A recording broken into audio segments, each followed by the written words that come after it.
এটা হলো প্রথম প্রজেক্ট, এটা হলো দ্বিতীয় প্রজেক্ট।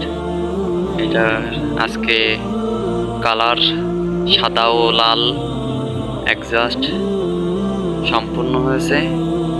এটা পূর্ব সাইড, এটা হলো পশ্চিম সাইড। সূর্য এখনো আছে।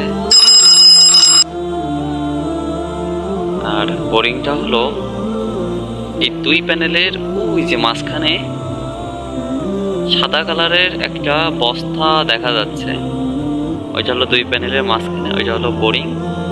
বোরিং থেকে আমাদের প্যানেল 4 থেকে 5 ফিট দূরে। আলহামদুলিল্লাহ আজকে আমাদের রং করা কাজ সম্পূর্ণ হলো। ইনশাল্লাহ কালকে প্যানেল লাগিয়ে মোটর স্থাপন করা হবে।